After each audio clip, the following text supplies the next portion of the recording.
Assalamualaikum students. I hope you all are doing well. Let's get started our today's lesson. In our previous lecture, we have discussed about the solid waste management, that how can we save the earth.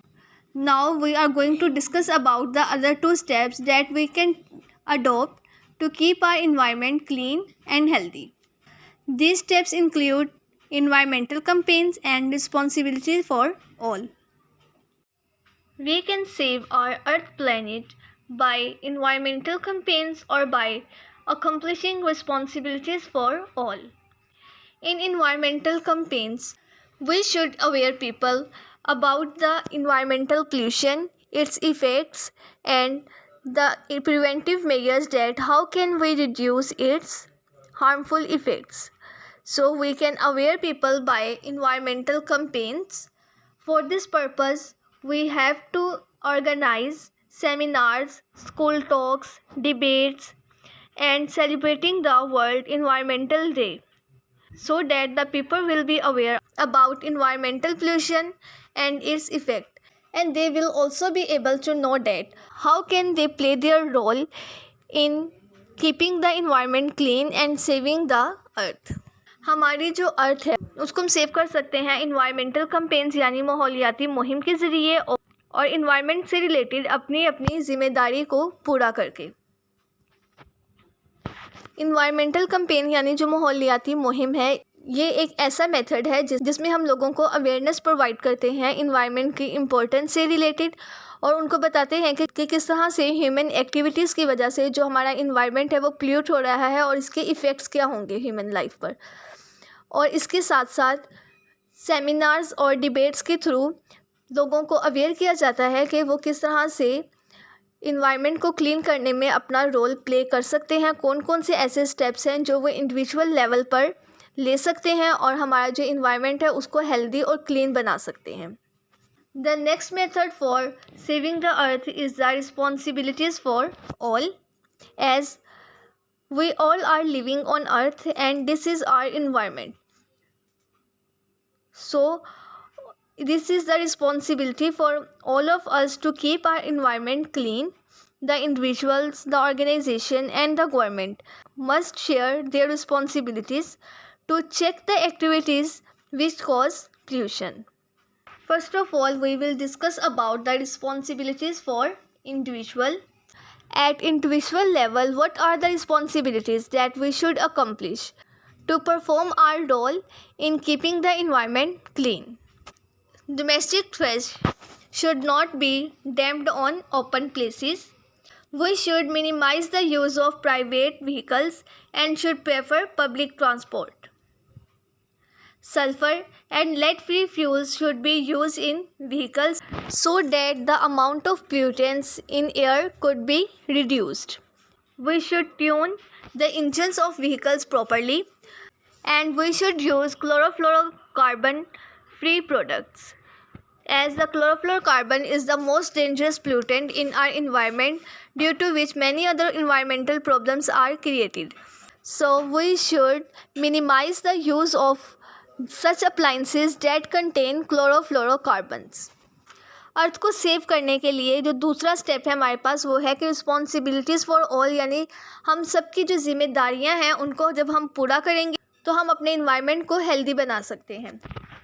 अब responsibilities for all में वो तमाम जिम्मेदारियां आती हैं जो हमें इनफरादी तौर पर सरअंजाम देनी चाहिए, जो ऑर्गेनाइजेशंस को सरअंजाम देनी चाहिए और जो गवर्नमेंट को सरअंजाम देनी चाहिए, ताकि जो आलूदगी का बाइस बनने वाली सरगर्मियां हैं उनको कम किया जा सके और जो हमारा इन्वायरमेंट है उसको हम क्लीन और हेल्दी बना सकें। इसमें जो सबसे पहले हम रिस्पॉन्सिबिलिटीज़ डिस्कस करेंगे वो हैं इनफरादी तौर पर, यानी एट इंडिविजुअल लेवल वो कौन कौन सी रिस्पॉन्सिबिलिटीज़ हैं जिनको हमें सरअंजाम देना चाहिए। उसमें सबसे पहले है कि जो घरेलू कूड़ा करकट होता है उसको खुली जगहों पर नहीं फेंकना चाहिए, क्योंकि इससे बहुत ज़्यादा एयर पोल्यूशन कॉज होती है। इस वजह से जो घरेलू कूड़ा करकट है उसको, जैसे हमने अपने पिछले टॉपिक में डिस्कस किया था कि सॉलिड वेस्ट को हमने किस तरह से मैनेज करना है, उन मेथड्स को यूज़ करना चाहिए और जो कूड़ा करकट है उसको खुली जगह पर नहीं फेंकना चाहिए। सेकेंडली, हमें प्राइवेट व्हीकल्स का इस्तेमाल कम से कम कर देना चाहिए और इसकी बजाय हमें पब्लिक ट्रांसपोर्ट इस्तेमाल करनी चाहिए, क्योंकि ट्रैफिक के धुएं से भी बहुत ज़्यादा अमाउंट में एयर पोल्यूटेंट्स हवा में शामिल हो जाते हैं। इसलिए हमें व्हीकल्स का कम से कम इस्तेमाल करना चाहिए और पब्लिक ट्रांसपोर्ट जो है उसको ज़्यादा प्रेफरेंस देनी चाहिए। और गाड़ियों में हमें सल्फ़र और लेड से आज़ाद ईंधन का इस्तेमाल करना चाहिए, यानी ऐसे फ्यूल्स यूज़ करने चाहिए जिसमें लेड और सल्फ़र मौजूद ना हो। इसके अलावा गाड़ियों के जो इंजन्स होते हैं उनकी हमें टाइमली ट्यूनिंग करवानी चाहिए और क्लोरोफ्लोरोकार्बन से आज़ाद एशिया का इस्तेमाल करना चाहिए। ऐसे प्रोडक्ट्स यूज़ करने चाहिए जिनमें क्लोरोफ्लोरोकार्बन्स मौजूद ना हों, क्योंकि हम पढ़ चुके हैं कि जो क्लोरोफ्लोरोकार्बन्स हैं ये बहुत ही डेंजरस पोल्यूटेंट्स हैं जो हमारी हवा में बहुत तेज़ी के साथ शामिल हो रहे हैं और एयर को पोल्यूट कर रहे हैं, और इसकी वजह से और भी बहुत सारी इन्वायरमेंटल इश्यूज़ कोज हो रहे हैं। इसलिए हमें ऐसे प्रोडक्ट्स यूज़ करने चाहिए जिनमें क्लोरोफ्लोरोकार्बन्स मौजूद ना हों। Next, we will discuss about the responsibilities for organization. Firstly, the factories and the industries should be shifted away from populated areas, and the acidic industrial exhaust gases must be neutralized before releasing into air so that we can reduce the amount of acidic pollutant in our environment. अब organisations की कौन कौन सी जिम्मेदारियां हैं, अब वो कौन सी जिम्मेदारियां हैं जो ऑर्गेनाइजेशंस को सरअंजाम देनी चाहिए, यानी ऑर्गेनाइजेशंस जो हैं वो इन्वायरमेंट को क्लीन करने में अपना रोल किस तरह से प्ले कर सकते हैं। सबसे पहला तो ये है कि जो फैक्ट्रियां और कारखाने वगैरह हैं उनको उन इलाकों से बाहर लगाना चाहिए जहां पर आबादी मौजूद हो, यानी रिहायशी इलाकों से दूर शिफ्ट कर देना चाहिए। सेकेंडली, संतों से खारिज होने वाली जो एसिडिक गैसेस हैं उन एसिडिक गैसेस को फ़ज़ा में छोड़ने से पहले न्यूट्रलाइज करना चाहिए, यानी जो उनका एसिडिक इफ़ेक्ट है उसको ख़त्म करना चाहिए, ताकि जब वो फ़ज़ा में शामिल हों तो हमारी जो एयर है उसको एसिडिक ना बनाएं। इसलिए ऑर्गेनाइजेशंस जो हैं उनको ऐसे मेथड्स को अडॉप्ट करना चाहिए जिनसे वो एसिडिक गैसेस को न्यूट्रलाइज करें और उसके बाद उसको वो हवा में खारिज करें। Now we will discuss about responsibilities for government. Firstly, the 3R strategy, that is reduce, reuse, recycle for the conservation of resources, should be adopted. Trees should be grown along the roadsides, as we know that trees are the natural filters. When there are large number of trees, then they can clean our environment more rapidly. So for this purpose, government should restrict deforestation. तो students, environment को clean करने में government जो है वो अपना role किस तरह से प्ले कर सकती है। जो 3R स्ट्रेटजी है, यानी रिड्यूस, रीयूज़, रिसाइकल, इस स्ट्रेटजी को अपनाना चाहिए ताकि जो हमारा इन्वायरमेंट है उसको हम क्लीन बना सकें। इसके अलावा ज़्यादा से ज़्यादा दरख्त लगाने चाहिए, क्योंकि हम जानते हैं कि दरख्त जो है वो नेचुरल फ़िल्टर्स हैं, हमारी हवा को फ़िल्टर करते हैं, जितने भी पोल्यूटेंट्स हमारी हवा के अंदर मौजूद हैं उनको ख़त्म करते हैं।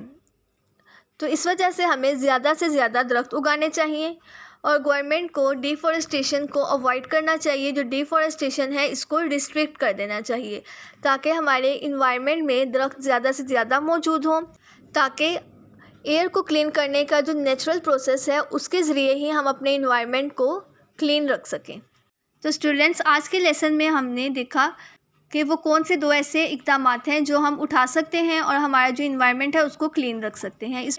इसमें हमने देखा कि माहौलियाती मुहिम, यानी हमें इन्वायरमेंटल कैंपेन्स के थ्रू लोगों को अवेयर करना चाहिए, इन्वायरमेंट के मुतल्लिक उनको आगाही देनी चाहिए कि हमारा जो इन्वायरमेंट है वो किस तरह से पोल्यूट हो रहा है और वो कौन से ऐसे इक़दामात हैं जो हम उठा सकते हैं और अपने इन्वायरमेंट को क्लीन रख सकते हैं। ये मुहिम सेमिनार्स, स्कूल में तकारीर, बहस व मुबाहिसे और हर साल 5 जून को आलमी माहौलियाती दिन मनाने वगैरह पर मुश्तमिल है।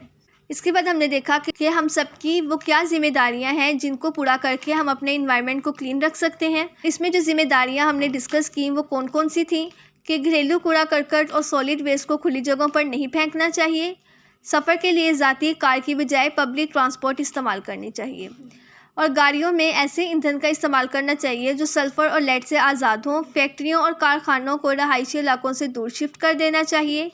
संतों से खारिज होने वाली जो एसिडिक गैसेस होती हैं उनको एक ऐसे प्रोसेस से गुजारना चाहिए जिनसे उनका जो एसिडिक इफ़ेक्ट है वो ख़त्म हो सके। गाड़ियों के इंजनों की बर वक्त ट्यूनिंग करवानी चाहिए। क्लोरोफ्लोरोकार्बन से आज़ाद अशिया इस्तेमाल करनी चाहिए ताकि जो क्लोरोफ्लोरोकार्बन्स हैं वो हवा में दाखिल ना हो सकें। वसाइल को महफूज बनाने के लिए जो 3R स्ट्रेटजी है, 3R तराकीब, उसको इख्तियार करना चाहिए।